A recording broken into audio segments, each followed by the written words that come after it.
Are you coming back to school with me? We could have done it all so easily. Hi, my name is Craig Thompson Wood. I'm your host on Teaching with Board Games, here today to take a look at Kabuto Sumo by BoardGameTables.com.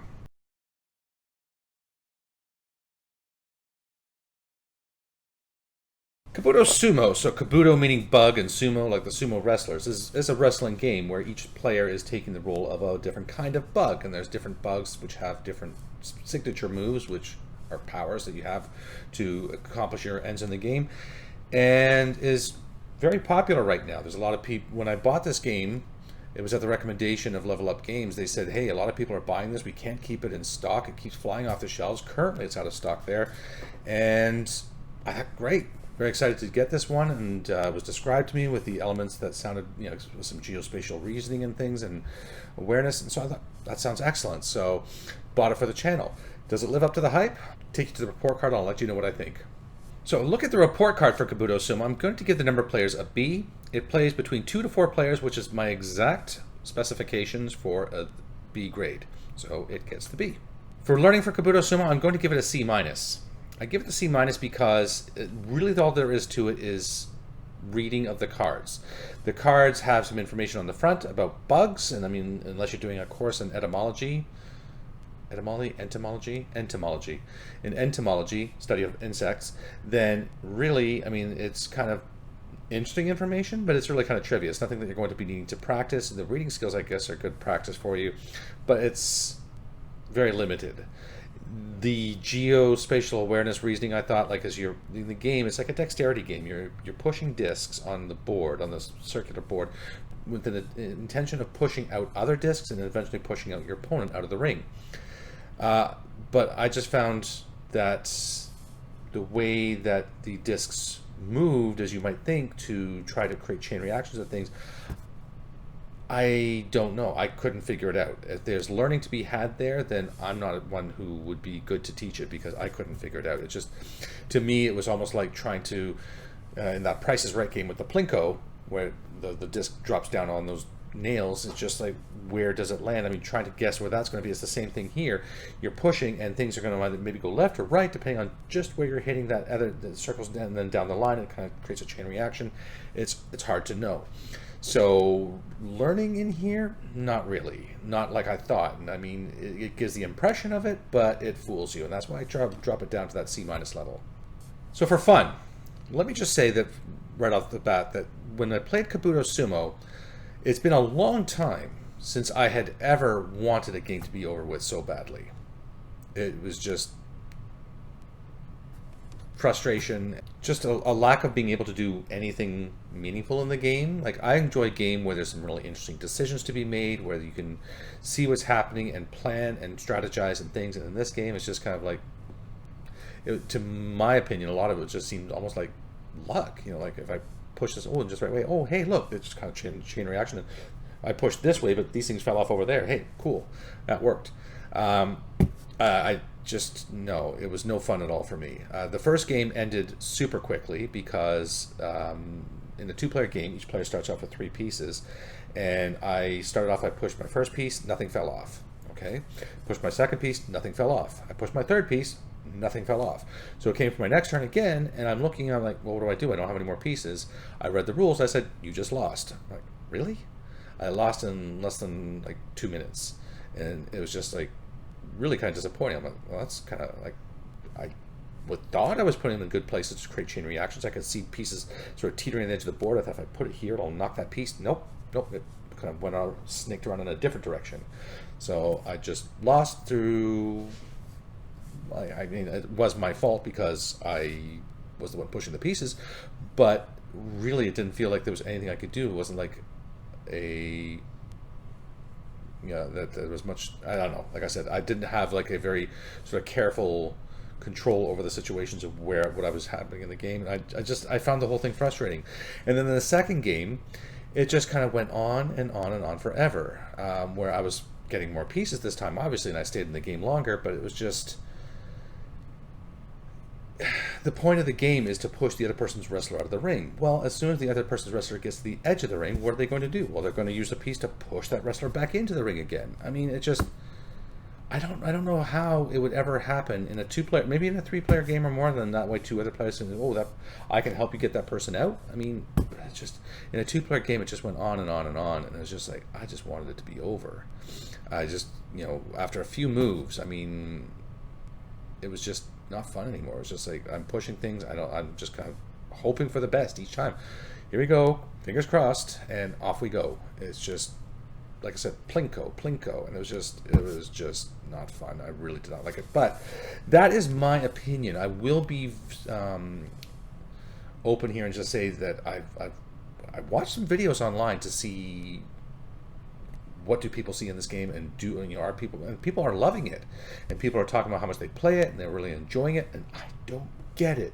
I really don't get it. I don't see what they see in it, and some people are going to love it. So just know that it seems very divisive, that some people are going to love the game and some people are going to hate the game. I'm in that hate camp. I really, really, really do not like this game. So don't find it fun at all. D. For time, I'm going to give the game a C-. Putting all the discs on the board is all done in a very prescribed fashion. So in a setup for a game, it takes a bit of time to put all the discs in the proper spots and everything like that. Likewise, to make the game play faster for the setup, then in the cleanup, you have like all these different colors of discs and things, which you then have to separate back into the separate baggies to make it easier and quicker for the setup at the beginning. So it's just, the setup and the cleanup can be a little lengthier than I would want for a game this simple. Second, it was the fact that the game ended, like I said, in 3 turns. Well, you might think, well, usually you want these fast games and games where you can, have fun and get the games finished in time. But the fact that a game could end that quickly through, like I said, through no bad, I don't want to take away my own responsibility for what, my poor play in the game, but it was just, really, I don't know what I could have done. To me, it just felt like a lot of luck and things, and I don't know. And it just, the fact that the game can end that easily, that quickly, just seems anticlimactic and uninteresting and just deflating. I didn't want anything to do with it. But then on the flip side, when we played the second game, and it just went on and on and on, and I found, like I said, after a few moves, it was just like, I just want this to be over now. But there was really no end in sight, and I honestly can't even remember how that game ended. Either it ended because I just said, I don't want to play this anymore because I'm not enjoying this, or because I ran out of pieces. I don't know. I know that I didn't win. And honestly, I'm not giving this game such a bad review because I lost both games that I played of it. There's many games I play which I love, and I can name a few where I've never actually even won a game of it, but I still love it because it's a great game. For the time, it's either way too short or way too long, and the setup and cleanup is longer than I'd want for a game this simple. So, C-. For cost, I'm going to give the game a B. Now, that may seem weird, seeing as I've just totally trashed this game and talked about how it's nothing that I would ever want to play again. So why a B then? Well, because if you're watching this video and you think that you might share my opinion and don't want to get it, then hey, you're not going to buy it. But if you do get this game and you do like it, then you are going to get your money's worth out of this game. The people on the internet who I've seen who are playing it say that there is a lot of replayability. Once they play it again and again and again, a few times in a row. Great. Good for you. All the components and the quality of the game is good. And if you like the game, you will get your money's worth out of the replayability, but I'm just trying to be fair. I didn't like the game, so for me personally, I'm not getting my money's worth from the game, but for those people who do like the game, I think you will get your money's worth out of it. All right, let me take this travesty to the table, and I'll show you how it's played.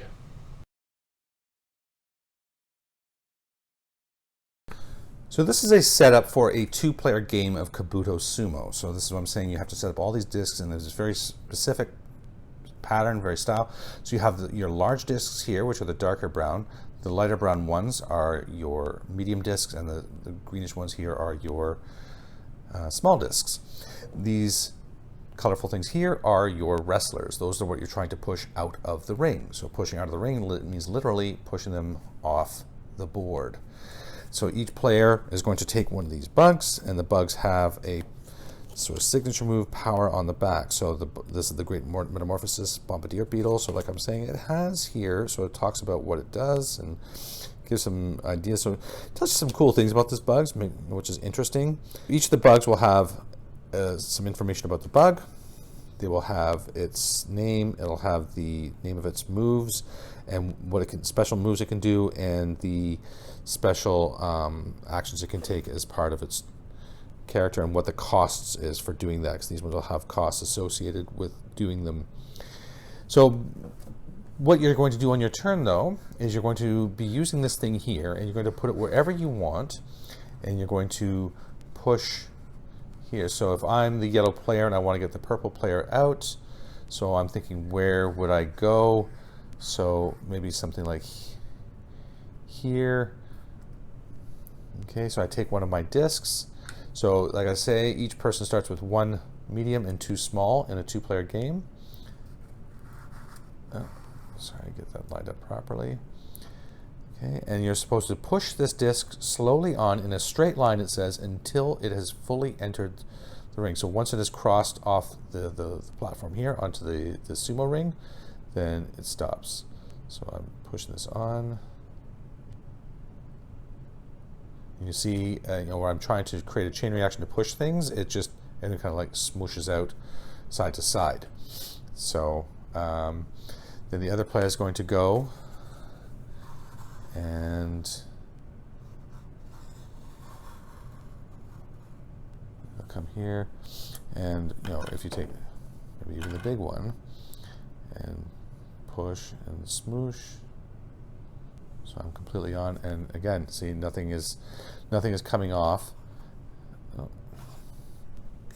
and it goes back and forth like such until one person's thing is knocked off the board, or one person has no more pieces left, in which case it's called submission. So once you meet one of the victory conditions, the other player is declared the winner, and that is how you play Kabuto Sumo.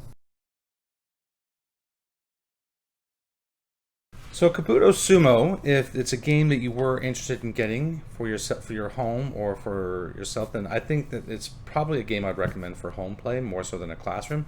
Just the number of components and pieces. I just know my students personally, like in my experience with all my students ever that have played with games, tend to not be very careful with the pieces and things, and so the chances of losing components of your game are going to be higher in a classroom. Plus, which, like I said, there's nothing really applicable to classroom learning in this game that you'd want to have it there. But if you want to do it in a board game club or something, I think that would be the best situation for it. Or, like I said, at home. But interestingly enough, on the same weekend, I played another game which has a very similar idea to this one, and what I thought this one was going to be more like, and that is Labyrinth. And Labyrinth is actually, I was surprised, it's a game that came out in 1986, and hold on, I got it right here. So Labyrinth is a game that actually came out in 1986, and this game was doing what I thought Kabuto Sumo was going to be doing, with being able to plan out moves and consider and strategize and things like that. This is a good game. Kabuto Sumo, not a good game. So I am going to be doing a review on Labyrinth in the near future. If you enjoyed this video, then please remember to hit like and subscribe down below. It really does help the channel, and I do appreciate it. I am putting out content on a weekly basis around topics of gamification, game-based learning, where we can use real games to do real learning, not like this one. So sorry that I had to be so negative with this one, but I want to give you fair and honest opinions of what I think of these games and how we can use games for educational purposes. This one is, like I said, is not. But there are lots of great games out there, and that's what my channel is all about, finding these games and helping you to know about them, find out about them, and how you might use them in your home, in your classroom, wherever you would like the education to be happening. If you have any ideas for things you might like to see on the channel, then please do leave me a message in the comment section below. Love to hear from the viewers, as it helps me to give you that relevant content that you're looking for. So until next time, I'm Craig Thompson, with your host on Teaching with Board Games, saying thanks for coming to the classroom. Are you coming back to school with